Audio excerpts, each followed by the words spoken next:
प्राचीन काल की बात है। नदी में स्नान करने के बाद एक ऋषि जैसे ही सूर्य के अर्घ देने के लिए हाथ उठाया तो ऊपर पेड़ से एक चुईया उनके हाथ में आ गई। प्रसाद समझकर ऋषि उसे घर ले आए। ऋषि की पत्नी ने कहा, हमारी कोई संतान नहीं है, आप इसको अपनी शक्ति से कन्या बना दे। ऋषि ने ऐसा ही किया। धीरे धीरे वो कन्या बड़ी हो गई तो ऋषि को उसकी शादी की चिंता होने लगी। एक दिन ऋषि ने पूछा, तुम्हें कैसा वर चाहिए? वह बोली, संसार के सबसे शक्तिशाली व्यक्ति से मैं विवाह करना चाहती हूँ। ऋषि ने सोचा, सबसे शक्तिशाली तो इंद्रदेव हैं। ऋषि ने अपनी शक्ति से इंद्र का आवाहन किया और सारी बात बताई। इंद्र बोला, मेरे से ज़्यादा शक्तिशाली तो वो बादल है जो मेरे चाहने पर भी नहीं बरसते।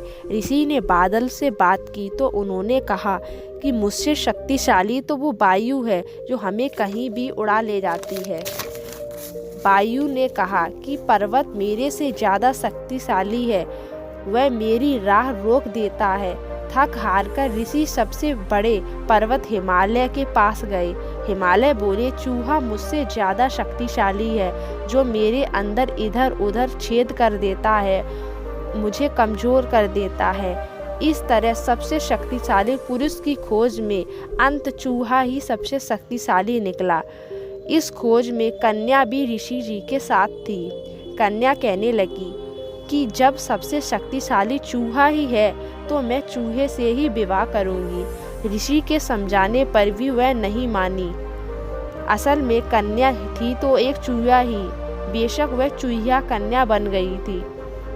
जब ऋषि के समझाने पर भी वह नहीं मानी तो ऋषि ने उसे अपने मंत्र से फिर से चूहा बना दिया। जीवन में जितना मिलता है, यदि उसकी खुशी नहीं मनाएंगे तो मन कुछ और की तलाश में दुखी कर देगा। यदि जीवन में सुख चाहिए तो संतोष में आ जाओ।